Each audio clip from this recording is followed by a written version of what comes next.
Welcome to PH Solution, Knowledge on your desk, a online learning for NetJRF.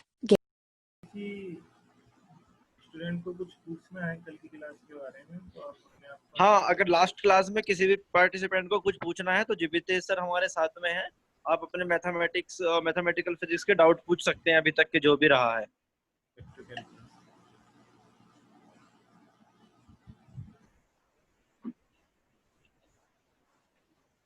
सभी participant को मैंने unmute कर दिया है।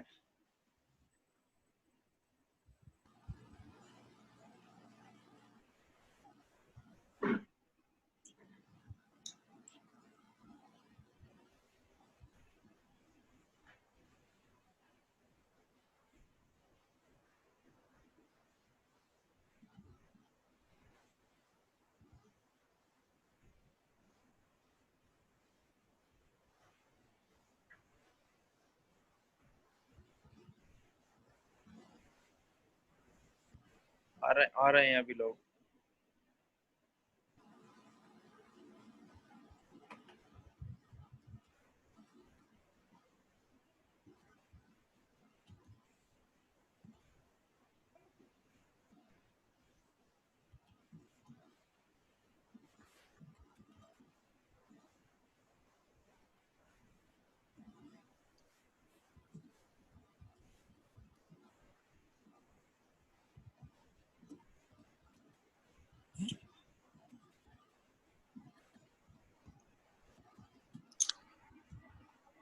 एक बार और मैसेज डाल देता हूँ।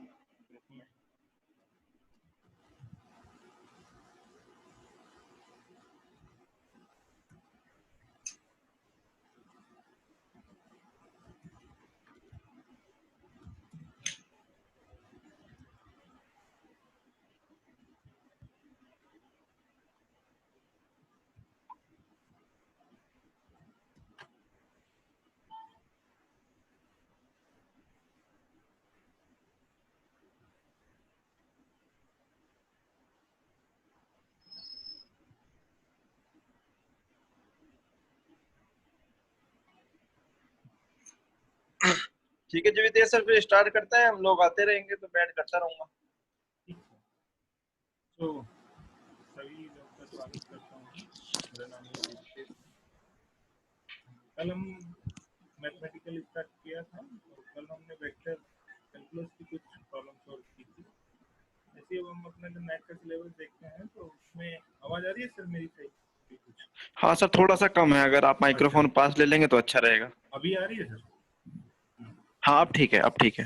तो आज हम उसी का दूसरा पार्ट है डायमेंशन एनालिसिस और मैट्रिक्स। इन दोनों के कुछ क्वेश्चंस हमारे नेट के एग्जाम में आते हैं फ्रीक्वेंटली, तो उन्हीं को हम डिस्कस करेंगे।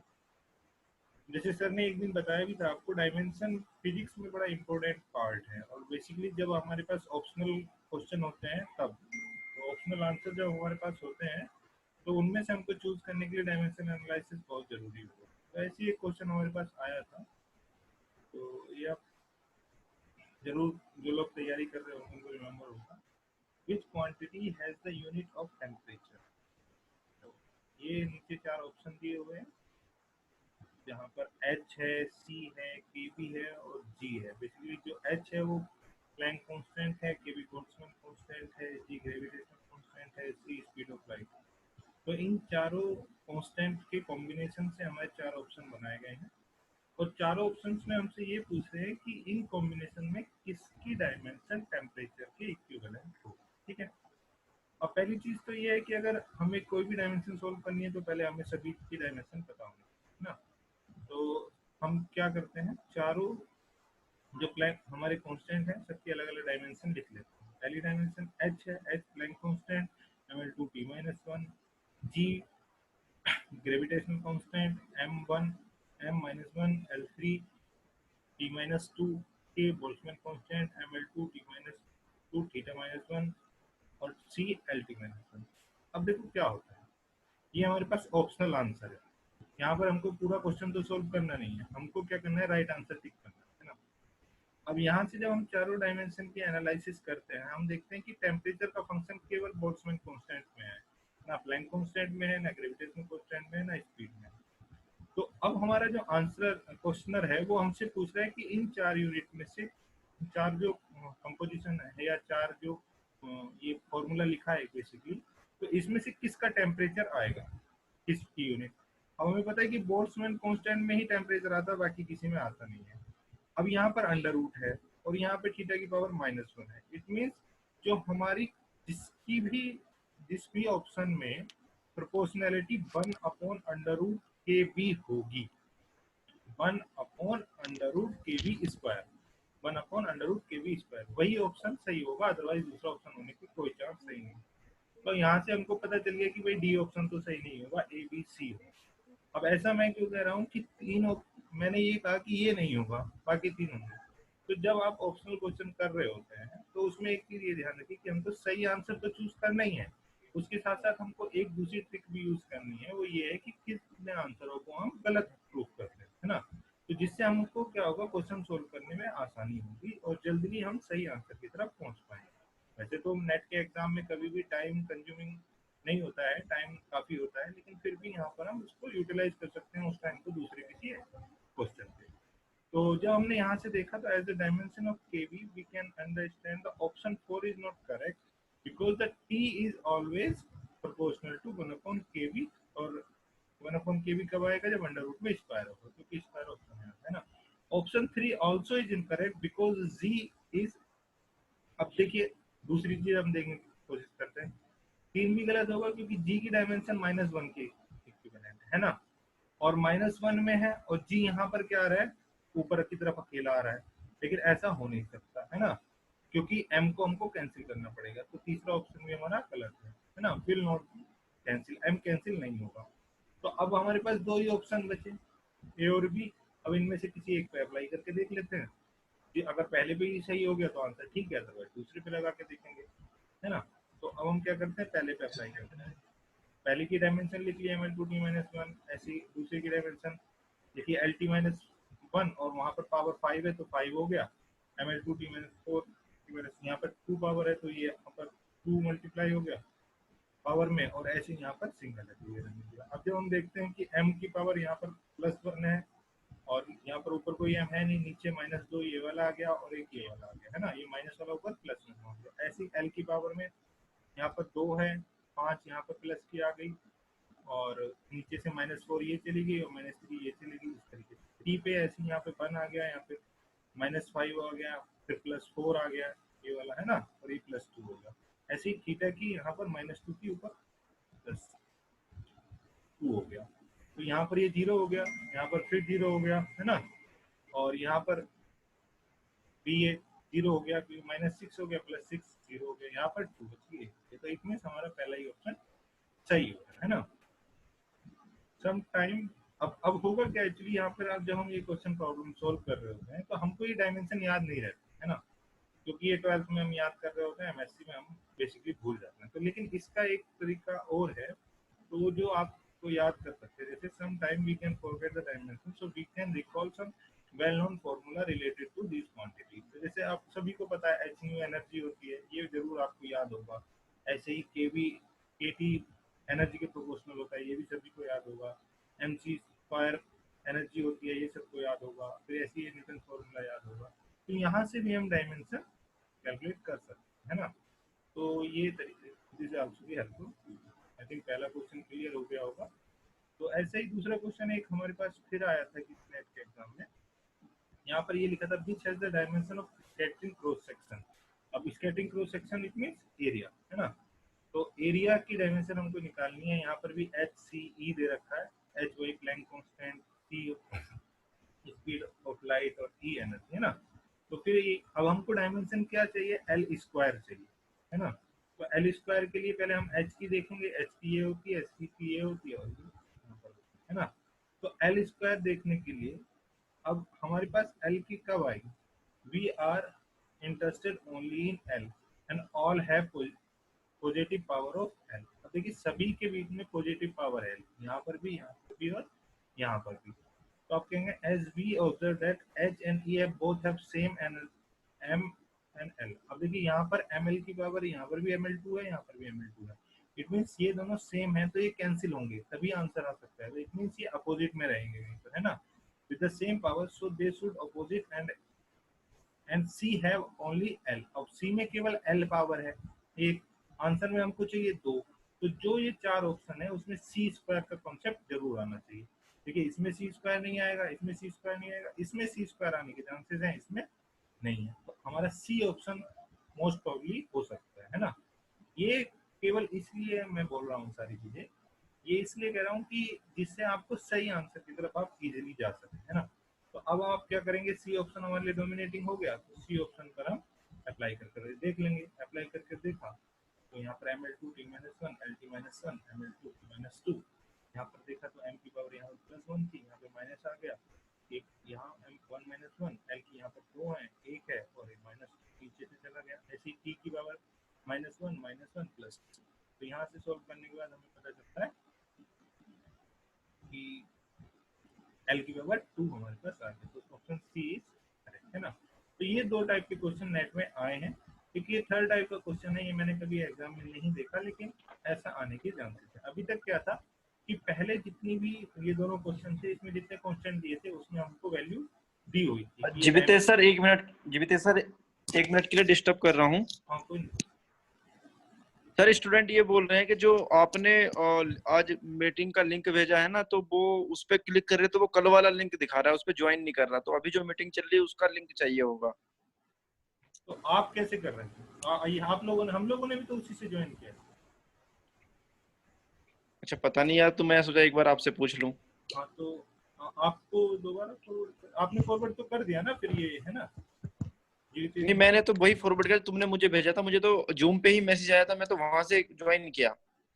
अच्छा, मुझे जो जूम पे आया था आपने वहां से ज्वाइन किया? हाँ हाँ, जूम पे जो मैसेज आया था। चलिए मैं एक बार फिर यहाँ फोन से ट्राई करता हूँ ज्वाइन करने की। हाँ हाँ हाँ हाँ। तो मैं बता रहा था host is in on the another meeting दिखा रहा है, जो हमने उस पे भेजा है। Okay, okay. तो हम क्या करते हैं फिर इसको, फिर यहाँ से कॉपी कर लेता हूँ लिंक, है ना। हाँ हाँ, इसमें इनविटेशन में आ रहा होगा, पार्टिसिपेंट में जाके कॉपी इनविटेशन इनवाइट, में आ वैसे तो गया। मुझे भी मिल गया, मैं ही कॉपी कर लेता हूँ, ठीक है। हाँ हाँ, आप वहाँ से अपने फोन में कॉपी करके देखिए। हाँ हाँ ठीक है, ठीक है, आप कंटिन्यू करिए। चलिए अभी फिर बस ही कर देते हैं, अगर जब तक कोई नहीं आता। नहीं नहीं, आप चलिए, हो गया काम हो गया।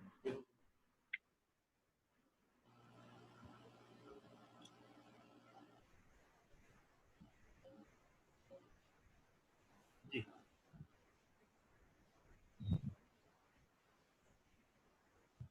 शुरू करें सर? हाँ शुरू कीजिए सर। हाँ, तो अभी तक जो मैं कह रहा था कि पहले दो क्वेश्चंस जो हैं वो नेट में आए हुए हैं, है ना।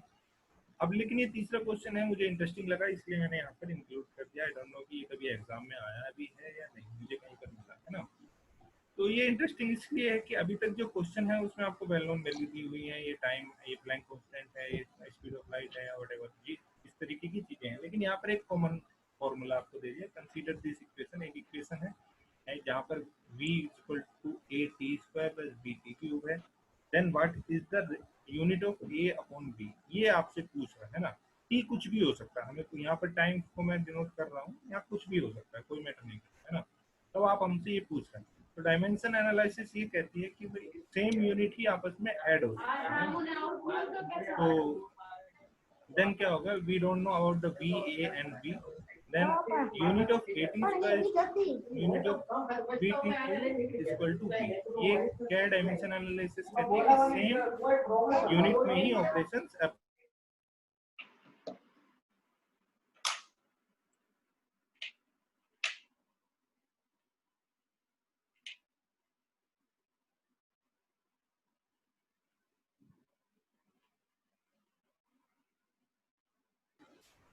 हेलो, आवाज आ रही है सर? हाँ हाँ सर, हाँ हाँ सर, बीच हाँ में म्यूट हो गया था, है ना। हाँ तो यहाँ हाँ। पर हम क्या कहेंगे, बी को इधर अपॉन में ले आएंगे, टी इधर रहने देंगे, क्यू। तो ए बी का रेशियो क्या होगा, वो टाइम, टी फॉर टाइम अगर हम कंसीडर कर रहे हैं तो टाइम होगा। तो जनरली आपको ऐसा भी कोई क्वेश्चन आ सकता है कि जहाँ पर आपको कोई प्लैंक कांस्टेंट या कोई कांस्टेंट, वेल नोन कांस्टेंट नहीं दिया, एक इक्वेशन दे दी, देन उसमें किसी के रिलेटिव रेशियो से आपका पूछ रहा है, तो देन आप वहां से भी अप्लाई कर सकते हैं, है ना। तो ये 3 क्वेश्चंस आपके डायमेंशन एनालिसिस में मुझे लगा कि जरूरी है, तो ये आपको जरूर पढ़ना चाहिए, है ना। इस टाइप के क्वेश्चन और भी आ सकते हैं, आप अप्लाई करके देख सकते हैं।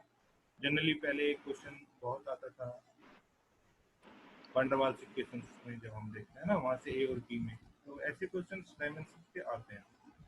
दूसरा मोस्ट इंपोर्टेंट पार्ट होता है मैट्रिसेस का मैथमेटिकल में। यहाँ से आपको जरूर एक ना एक ऐसी मैट्रिक्स पेपर में जरूर दिख जाती है ना। तो मैंने कोशिश की कि सभी टाइप के कोई क्वेश्चन आ सकें। तो कंसीडर मैट्रिक्स ये सिंपली जिसके सारे एलिमेंट 1 है ना।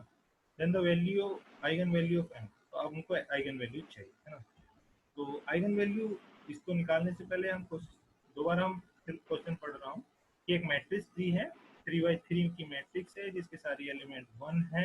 वो हमसे कह रहे हैं the eigen value of this matrix. चार ऑप्शन हमको दिए हुए हैं, 0 1 2 0 0 3 1 1 1 -1 1 एंड 3। अब हमको इनमें से सही ऑप्शन चूज करना है ना। तो पहले हम देख लेते हैं आइगन मैट्रिक्स, वेक्टर और आइगन वैल्यूज होती क्या है ना। The equation of for eigenvalue and vector is written as this. So ax is equal to lambda x, तो where जो x है ये दोनों ये क्या है, आइगन वेक्टर कहलाते हैं, और ये जो लैम्डा है ये आइगन वैल्यू कहलाता है, और ये आइगन मैट्रिक्स है। जब सर आपको ऑपरेटर पढ़ा रहे थे तब सर ने ऐसी एक इक्वेशन आपको बताई भी थी कि सेम मैट्रिसेस पे आप अप्लाई करते हैं। यहाँ पर हम मैट्रिक्स पढ़ रहे हैं, तो सेम मैट्रिक्स पे जब हम अप्लाई करते हैं और सेम मैट्रिक्स हमको मिल जाती है, या आइगन मैट्रिक्स इसको बोल सकते हैं।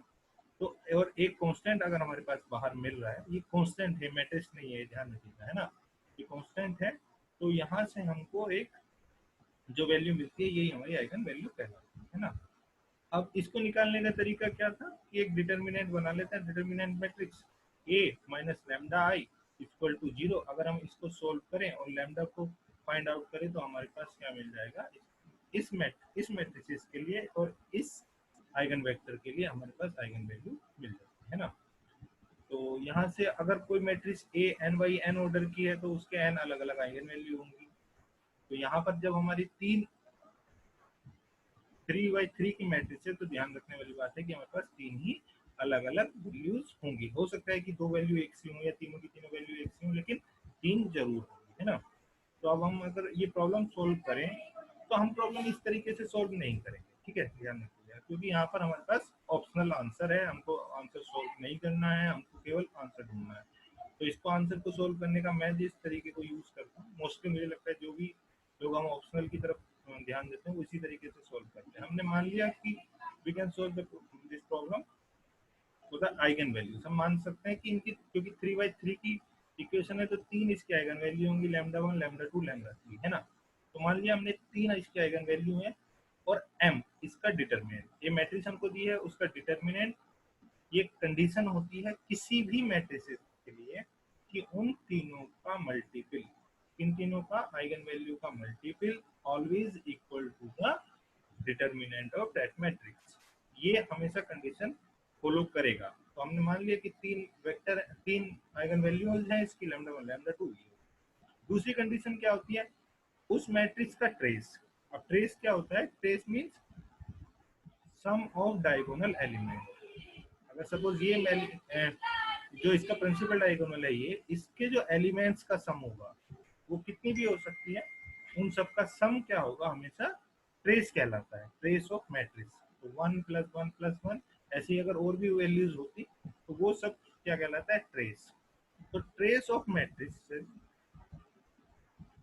Is always the sum of all, सारी की सारी जितनी भी हमारी आइगन वैल्यूज होंगी उनका सम। तो हमने मान रखा है लैम्डा 1 2 लैम्डा 3 ये 3 वैल्यूज हैं, तो ये जनरली हम इजीली हम निकाल सकते हैं ना।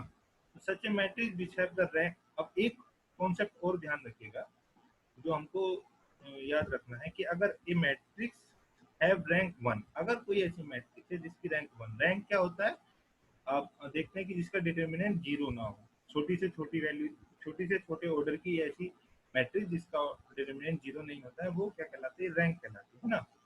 तो रैंक ऑफ 1 ओनली है 1 नॉन जीरो आइगन वैल्यू, तो उसकी केवल एक ही नॉन जीरो आइगन वैल्यू होगी। अब हमको ये 3 प्रॉपर्टी हमको याद है, ठीक है, ये 3 प्रॉपर्टी आप याद रखिए। पहली क्या है कि उसका डिटर्मिनेंट उन तीनों पे मल्टीपल होगा, उस उसी मैट्रिक्स का तीनों वैल्यू का सम ट्रेस ऑफ मैट्रिक्स होगा, और अगर उसकी रैंक 1 है तो नॉन जीरो होगा। अब हम अपनी मैट्रिक्स को देखें। अब मैट्रिक्स हमारी ये है, देखिए पहली चीज क्या है, इसका डिटर्मिनेंट। अब आप इसका डिटर्मिनेंट निकालने की कोशिश करेंगे तो क्या आ जाएगा, जीरो आ जाएगा। अब देखेंगे 1 1 सारी टर्म एक ही है तो कैंसिल आउट होकर चले जाएंगे, इसका डिटर्मिनेंट जीरो। अब डिटर्मिनेंट जीरो आ गया है ना, तो इट मीन्स इसकी रैंक 3 होगी नहीं, ये भी पता चल गया। फिर आप उससे छोटे की बात करते हैं, अगर आप उससे छोटे पे आएंगे तो किसी भी, चाहे आप इस कॉलम को ले लीजिए या इस कॉलम को ले लीजिए या किसी को भी ले लेंगे, किसी भी कॉलम रो को, तो आपको वो हमेशा जीरो ही देने वाला है। तो इट मीन्स इसकी रैंक 2 भी नहीं होगी। अब केवल एक एलिमेंट है, वो नॉन जीरो एलिमेंट है, तो इट मीन्स इसकी रैंक 1 होगी। अब इसकी रैंक अगर 1 है तो इसमें केवल एक ही नॉन जीरो हमारा क्या होगा, आइगन वैल्यू होगी। अब ऐसे में ऑप्शन हमारे पास केवल एक बचता है, तो यही आंसर होगा। अब इसको दूसरे तरीके से भी चेक कर लेते हैं कि सम 1 + 1 + 1 3 हो गया, 0 + 0 + 3 = 3 हो गया, है ना।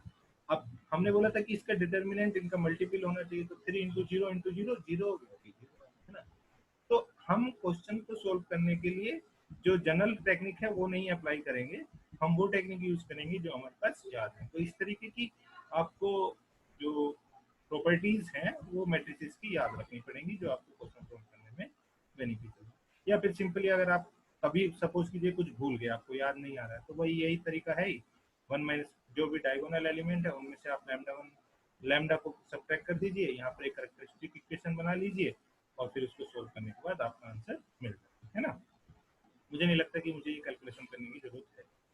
तो एक क्वेश्चन तो आपको जनरली ऐसा ही मिलेगा जिसमें आपको आइगन वैल्यू निकालनी है। तो आइगन वैल्यू निकालने के लिए आप कुछ प्रॉपर्टीज याद हो सकती हैं, तो वहां से आप अपने आंसर्स को देख के क्लिक कर सकते हैं, या फिर जो फाइनल अगर कुछ भी याद नहीं आ रहा है तो ये वाला तरीका आप अप्लाई करके सोल्व कर सकते हैं ना।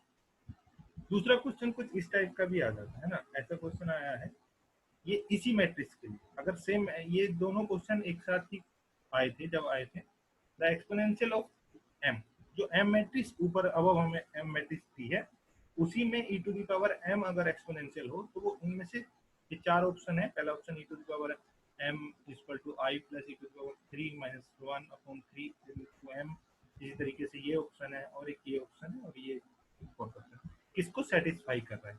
यहाँ पर m ध्यान रखिएगा वही मैट्रिक्स है जो हमने पहले लिखी थी 1 1 1 1 1 1, है ना।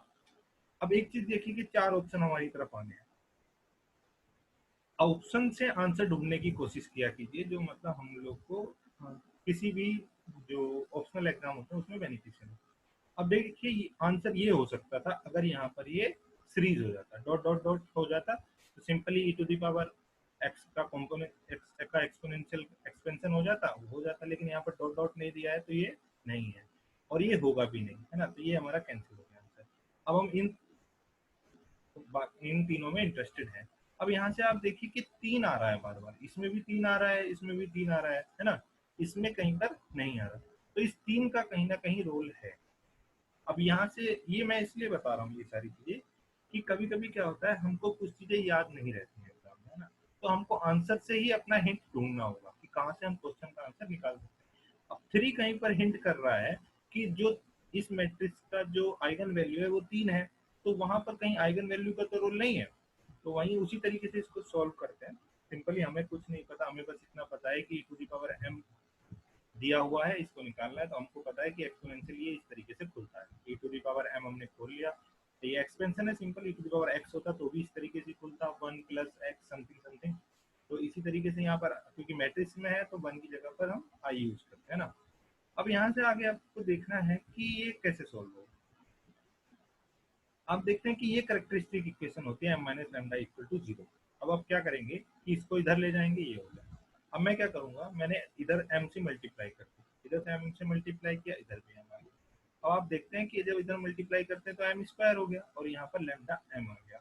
सिमिलरली अगर मैं एक बार लैम्डा से और मल्टीप्लाई कर देता हूँ तो λ³ हो जाता है, और यहाँ पर क्या आ जाता है, लैम्डा m² आ जाता है, या m लैम्डा, और m लैम्डा की वैल्यू क्या है, फिर लैम्डा i है, तो लैम्डा फिर आ जाएगा, और ये लैम्डा i² हो जाएगा। इस S1 ऐसे ही चलता रहेगा। इट मीन्स क्या होगा कि अगर जहाँ पर जैसे यहाँ पर एक पावर ज्यादा होगी, यहाँ पर एक कम होगी, और m आ जाएगा। हम क्या करेंगे, ये वैल्यू यहाँ पर रख देंगे। अब पूरी इक्वेशंस में हमारे m कॉमन हो गया, m हमने बाहर ले लिया। हम क्या करेंगे, क्योंकि हमको ये सीरीज बनानी है, यहाँ पर एक पावर हमेशा कम है, तो हम क्या करते हैं कि एक मल्टीप्लाई कर देते हैं। तो 3 से हमने ऊपर मल्टीप्लाई कर दिया और 3 से हमने डिवाइड कर दिया, m कॉमन ले लिया और 3 से मल्टीप्लाई कर दिया, 3 से डिवाइड कर दिया, डिवाइड वाला 3 यहीं पर लिखा रहने दिया 3 से, तो यहाँ पर जब कॉमन लिया तो 1 रह गया और 3 से मल्टीप्लाई। हेलो सर, आवाज आ रही है मेरी? हाँ जी वितेश जी, आवाज आ रही है। Okay okay. तो यहाँ पर हाँ हमने क्या किया, m कॉमन लिया, यहाँ पर 1 बचा, 3 से मल्टीप्लाई किया, 3 यहाँ पर हो गया, यहाँ पर 3 की एक पावर थी, यहाँ पर एक पावर और ऐड होगी तो 3 स्क्वायर हो गया, सेम है यहाँ पर 3 क्यूब हो गया, है ना, ऐसे ऐसे ही चलता रहेगा। अब हम क्या देखते हैं कि ये सीरीज बन सकती है, एक्सपोनेंशियल सीरीज, लेकिन इसमें क्या प्रॉब्लम है कि 1 नहीं है ना, क्योंकि यहाँ पर 1 का फैक्टोरियल, 2 का फैक्टोरियल, 3 का फैक्टोरियल वही पावर है, तो हम क्या करते हैं 1 यहाँ पर जोड़ देते हैं, 1 यहाँ पर सब्ट्रैक्ट कर देते हैं। ये पूरा जो पार्ट है ये पूरा फिर एक्सपोनेंशियल सीरीज बन गया, e टू द पावर 3 की यहाँ पर 1 रह गया, तो ये वाला ऑप्शन हमारा ए ऑप्शन सही है ना। तो कुछ क्वेश्चन मैट्रिसेस में इस तरीके से आएंगे, है ना।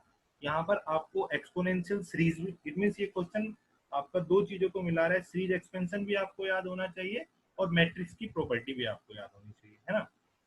तो ये भी क्वेश्चन हो सकता है, लेकिन ये यहाँ पर ये ध्यान रखने वाली बात है कि ये केवल जनरली अप्लाई नहीं हो रहा है, ये केवल तभी अप्लाई हो रहा है जब इसकी आइगन वैल्यू आ रही है ना, एक आइगन वैल्यू, वो भी 3। तो ऐसे एक हम नेक्स्ट क्वेश्चन,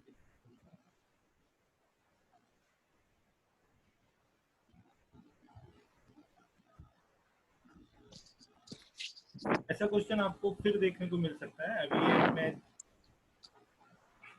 डाल रहा हूँ, मुझे लगता है कि सब इसका आंसर इजीली बता ही देंगे। The eigen value of this, ये आइगन वैल्यू, इसी मैट्रिक्स दिया, आइगन वैल्यू दी है और ये 4 ऑप्शन दिए हैं, 0 1 1 0 माइनस √2 प्लस √2 समथिंग दिस और दिस। अब आप देखिए कि इसका ट्रेस निकालने की कोशिश कीजिए, तो ट्रेस 0 है ना, तो ट्रेस 0 है, इट मीन सम 0 होना चाहिए, इसका सम 0 होगा, यहाँ पर इसका सम 0 नहीं होगा, है ना। अब देखिए क्या इसका सम 0 होगा, हाँ, क्योंकि ये तो 0 है ही और ये दोनों अपोजिट है, ये 0 हो जाएगा, इसका सम 0 होगा, इसका नहीं होगा, इसका भी 0 नहीं होगा, तो आपको कुछ सॉल्व करने की जरूरत नहीं है, डायरेक्टली आंसर भी आ जाएगा, है ना। तो ये अगर आपको प्रॉपर्टीज याद हैं तो आपको कोई वो लैम्डा वाली ट्रिक नहीं लगानी है कि माइनस लैम्डा लेंगे समथिंग, ये करने की जरूरत है ना। तो यहाँ से इजीली क्वेश्चन सॉल्व करते हैं। अब एक और क्वेश्चन आता है कि अब जब मैट्रिसेस में पढ़ते हैं तो मैट्रिसेस में एक तो पार्ट होता है जहाँ पर अलग अलग टाइप की मैट्रिक्स होती है, एंटीसिमेट्रिक, सिमेट्रिक, हर्मिशियन और यूनिटरी, इस टाइप की मैट्रिक्स। तो एक पार्ट वो होता है, दूसरा पार्ट होता है आइगन वैल्यू आइगन वेक्टर वाला। तो आइगन वैल्यू आइगन वेक्टर से भी क्वेश्चन आ जाता है, आता ही है जनरली वहां से, लेकिन कभी कभी चांसेस होते हैं कि जो डिफरेंट टाइप की मैट्रिक्सेस होती हैं उनसे भी क्वेश्चन आने की क्वेश्चन आ जाता है, और वहीं से क्वेश्चन आया भी है। The eigen value of antisymmetric matrices, जहाँ ये दी हुई है एक एंटीसिमेट्रिक मैट्रिक्स, आप देख भी पा रहे होंगे। एंटीसिमेट्रिक मैट्रिक्स क्या होता है अभी मैं बता दूंगा, और जहाँ पर n1 n2 n3 से यूनिट वेक्टर कंपोनेंट, है ना। तो इसमें से आपको आइगन वैल्यू पूछ रहा है, कोई वैल्यू नहीं दी है, जनरल केवल एक n1 और n2 यूज कर रहे हैं और हमसे आइगन वैल्यू पूछ रहे हैं ना, तो ये थोड़ा सा कॉम्प्लिकेटेड होगा। लेकिन अगर हमको कुछ एप्लीकेशन प्रॉपर्टीज याद है तो हम जनरली इजीली इसको सोल्व कर लेंगे, है ना। अब देखते हैं कि एंटी सिमेट्रिक मैट्रिसेस मतलब क्या, एंटी सिमेट्रिक या फिर स्क्यू हर्मिशियन या स्क्यू सिमेट्रिक, एंटी की जगह स्क्यू भी लिखा मिल सकता है, आप लोगों को सबको पता ही होगा। तो वो क्या होती हैं, जिनका ट्रांसपोज उस मैट्रिक्स के निगेटिव के इक्विवेलेंट होता है ना, तो वो मैट्रिसेस कहलाती हैं anti symmetric. It means aij equal to minus ji। अब देख लेते हैं ये है भी या नहीं, आप देख लीजिए ये माइनस होगा, जैसे इसको ट्रांसपोज में जाएंगे तो ये यहाँ पर आ जाएगा साइन, ये यहाँ पर आ जाएगा, ये यहाँ पर आ जाएगा, ये सबसे नेगेटिव है। तो ये क्या है, इस स्क्रू सिमेट्रिक या फिर एंटी सिमेट्रिक मैट्रिसेस है। तो अब इसकी प्रॉपर्टी होती है the eigen value of A the eigen value of a real screw symmetric matrix, कौन सी मैट्रिक्स, रियल, है ना, आर आइदर जीरो और प्योरली इमेजनरी, या तो सारी जीरो होंगी या फिर प्योरली इमेजनरी होंगी। अब ये रियल सिमेट्रिक, अब देखो यहाँ पर उन्होंने पहले कहा है कि ये यूनिट वेक्टर कंपोनेंट है, तो इट मींस क्या है, रियल वैल्यू है, तो रियल होंगी तो इसका जो आइगन वैल्यू होंगी या तो वो जीरो होंगी या प्योरली इमेजनरी होंगी। अब हम पहले की बात करते हैं, तो पहली मैट्रिक्स पहला आइगन वैल्यू जो है वो 0 है, दूसरी आई है, तीसरी माइनस आई है। अब देखते हैं कि यह क्या ये 0 है, बिल्कुल 0 है। क्या ये प्योरली इमेजिनरी है, प्योरली इमेजिनरी है, ठीक है। अब हम देखते हैं कि ट्रेस ऑफ मैट्रिक्स 0 है और यहाँ पर ये 0 आई 0 माइनस 0 0 हो जाएगा। चलिए इट मीन्स हमारा पहला ऑप्शन सही हो रहा है, लेकिन हमारा एक काम है कि बाकी को भी हम चेक करते हैं कि देखिए ए करेक्ट करना, मैंने अभी आपको बोला कि हमको दूसरों को भी रॉन्ग प्रूव करना है, तो हम दूसरों को गलत करते हैं। अब देखिए कि यहाँ से 0 तो हो रहा है, लेकिन ये 1 है, तो 1 तो इमेजिनरी होता नहीं है। प्रॉपर्टी कहती है कि प्योर इमेजिनरी होना चाहिए। यहाँ पर भी प्योर इमेजिनरी नहीं है, दोनों कॉम्प्लेक्स नंबर है ना, तो ये भी नहीं होगा। सेम है यहाँ पर तो होगा ही नहीं, तो इसमें से हमारा ये ऑप्शन सही है। आपको उस तरीके से सॉल्व करने की जरूरत नहीं है लैम्डा वाइज, है ना। आप यहाँ से इसको वेरीफाई भी कर सकते हैं, जैसे मैंने बताया ट्रेस ऑफ मैट्रिक्स से और डिपेंडेंट। ठीक है, हम अगले क्वेश्चन की तरफ आते हैं। एक क्वेश्चन ये इस टाइप का आया था कि 2 by 2 मैट्रिसेस है और उसकी आइगन वैल्यू दी हुई है आई टू द पावर 5 और I to the power 5/6। Then the smallest value of n such that a to the power n equal to 1। It means a की पावर n करने पर उस मैट्रिक्स की 1 आ जाता है, यूनिट मैट्रिक्स बन जाती है। तो n की मिनिमम वैल्यू क्या होगी, है ना, ये निकालने की हमको। तो आपने एक प्रॉपर्टी पढ़ी होगी डायगोनलाइजेशन मैट्रिक्स, है ना। वहां पर हम क्या करते हैं, किसी मैट्रिक्स का डायगोनलाइजेशन में क्या लैम्डा जो भी उसकी आइगन वैल्यू होती है उसको वहां पर प्रूफ रख देते हैं। वही हमने किया, दोनों आइगन वैल्यू इसकी यहाँ पर रख दी, क्योंकि 2 by 2 मैट्रिक्स की थी, 2 आइगन वैल्यू थी, यहाँ पर रखी। इसको हमने मान लिया कि n से मल्टीप्लाई, हम n पावर को i के बराबर होगा। जब किसी भी पावर से मल्टीप्लाई करते हैं तो उसकी आइगन वैल्यू में, देखिए ध्यान रखिए, आइगन वैल्यू में n टाइम हो जाता है। मतलब लैम्डा a की अगर आइगन वैल्यू लैम्डा है तो a to the power n की eigen value lambda to the power n है ना। तो यहाँ पर n से मल्टीप्लाई हो जाए, n की पावर चढ़ेगा तो यहाँ पर पावर पे मल्टीप्लाई हो जाएगा, यहाँ पर n आ गया, यहाँ पर n आ गया, और ये यहाँ पर 1। दोनों इक्विवेलेंट होंगी, तब इक्विवेलेंट होंगी जब इनके करस्पॉन्डिंग एलिमेंट बराबर होंगे। तो हमने करस्पॉन्डिंग एलिमेंट इनमें इंटरेस्टेड है वो हमने बराबर कर दिए। और 1 को हम कैसे लिख सकते हैं, e to the power 2 pi i। आपको ध्यान होगा अगर कॉम्प्लेक्स नंबर में तो e i थीटा बराबर cos theta plus i sin theta. तो 2 pi में cos 2 pi की वैल्यू 1 हो जाएगी, sin 2 pi की वैल्यू 0 हो जाएगी, तो यहाँ पर ये 1 हो जाएगा। ऐसे ही है। अब हम यहाँ पर देखते हैं तो यहाँ से हमको सोल्व करने पे n की वैल्यू 10 आ जाती है, यहाँ पर इनकी वैल्यू 12 आ जाती है। तो इन दोनों का अब हम क्या ले लेंगे, एलसीएम ले लेंगे, और 10 और 12 का एलसीएम आएगा हमारे पास 60। तो इट मींस वो 60 कॉमन नंबर होगा, मिनिमम नंबर, जिससे हम n ये मिलेगा। 120 पे भी मिलेगा इजीली, जब 60 पे मिल रहा है तो 120 पे भी मिलेगा, लेकिन जो स्मॉलेस्ट पूछना है तो हमको 60 होगा। ठीक है, तो इस टाइप का क्वेश्चन भी आपको मैट्रिसेस से मिलता है। तो आपको प्रॉपर्टीज याद रखनी है बेसिकली मैट्रिसेस की। मैट्रिक्स का जो जनरल फॉर्मूले होते हैं, जो हम अभी तक एमएससी या बीएससी में हम सिलेबस के लिए पढ़ते हैं, वहां पे ध्यान न दे करके उनकी जो प्रॉपर्टीज होती हैं उन पे ध्यान रखना, वहीं से क्वेश्चन आएगा, है ना। एक क्वेश्चन और आया था, ये यूनिटरी मैट्रिक्स की प्रॉपर्टी के लिए पूछ रहा है। एक 2 by 2 की यूनिटरी मैट्रिक्स है और अगर उसका determinant e to the power i5 है ना। एक मैट्रिक्स है 2 by 2 की जिसका determinant e to the power i5 है। अब हम इस मैट्रिक्स को दूसरी यूनिटरी मैट्रिक्स बनाना चाहते हैं, ठीक है, bi। तो अब वो बनाने के लिए हमको u में क्या मल्टीप्लाई करना पड़ेगा, ये हमको पूछ रहा है क्वेश्चन। क्वेश्चन जनरली क्या है कि एक u मैट्रिक्स है जो यूनिटरी है 2 by 2 की, जिसका डिटर्मिनेंट ये है। उस मैट्रिक्स को हमको v में लिखना है, तो u और v का रिलेशन हमें फाइंड करना है।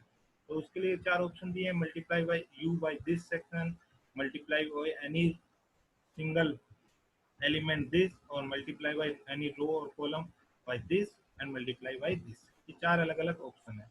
अब हम क्या करेंगे कि हमको पता है कि यूनिटरी मैट्रिक्स की प्रॉपर्टी क्या है, वही हम शुरू करेंगे।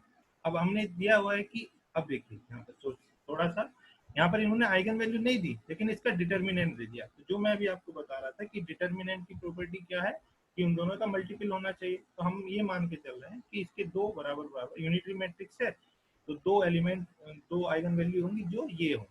ठीक है, ये हमने ले ली। अब ये लेने के बाद हमने क्या किया कि हम मान के ए से हमने मल्टीप्लाई कर ली। जनरली हमने फॉर्मूला हम ए निकालने की कोशिश करेंगे, तो हमने ए से मल्टीप्लाई किया, ये आ गया। अब डिटर्मिनेंट ऑफ बी, क्योंकि डिटर्मिनेंट ऑफ बी 1 होगा, इसका डिटर्मिनेंट निकालने के लिए सिंपल ही है, इस दोनों की मल्टीप्लाई करेंगे, इन दोनों की मल्टीप्लाई करेंगे, ये 0 हो जाएंगे, ये हो जाएगा। और यहाँ पर करने पर ए स्क्वायर हो गया, आई टू द पावर आई हो गया, इक्वल टू 1 हो गया। अब यहाँ से आप देखेंगे तो जब यहाँ पर इधर प्लस में पावर है, इधर ले जाएंगे तो माइनस पावर हो जाएगी, और ए के लिए तो ये एक फैक्टर है जिससे हम अगर मल्टीप्लाई करें तो हमारी जो मैट्रिक्स है वो बी भी यूनिटरी मैट्रिक्स बन जाएगी, जिसका डिटरमिनेंट 1 होगा। ठीक है, ये ऑप्शन करेक्ट होगा। एक लास्ट क्वेश्चन और है हमारे पास, ये मैं आपको बताऊं। ये वहां पर जो करेक्टरिस्टिक इक्वेशन है वहां से सोल्व होगा, है ना। अब इस बार क्या दिया, हमें एक मैट्रिक्स दे दी उन्होंने, और इस मैट्रिक्स के लिए हमें 4 ऑप्शन ये दे दिए। ये क्या बेसिकली है कि अभी मैं बता रहा हूँ कि ये मैट्रिसेस है और एक 4 इस टाइप के ऑप्शन है ना, इनसे कुछ आइगन वैल्यू कहा है, कुछ भी नहीं कहा, बस ये बताइए कि कौन सी इक्वेशन ये सेटिस्फाई करेगा। तो इसको हमने पढ़ रखा है कब कि एवरी आइगन मैट्रिक्स सेटिस्फाई इस कैरेक्टरिस्टिक इक्वेशन, वो ये होती है देन, और this is also called Cayley Hamilton theorem. तो कैले-हैमिल्टन थ्योरम यही है कि कैरेक्टरिस्टिक इक्वेशन को हर मैट्रिक्स सेटिस्फाई करती है। तो जो हम लोग जनरल मेथड से आइगन वैल्यू निकालते हैं, वहां पर हम कैरेक्टरिस्टिक इक्वेशन बनाते हैं। तो इस बार उन्होंने क्वेश्चन कहाँ से दे दिया, वहीं से दे दिया कैरेक्टरिस्टिक इक्वेशन से। तो हम सिंपली क्या करेंगे, यहाँ जो सिंपल मेथड है, लैम्डा डायगोनल एलिमेंट में से सब्ट्रैक्ट कर देंगे, वहां से सॉल्व करेंगे इक्वेशन, और जनरली सॉल्व करने पर हमें ये कैले-हैमिल्टन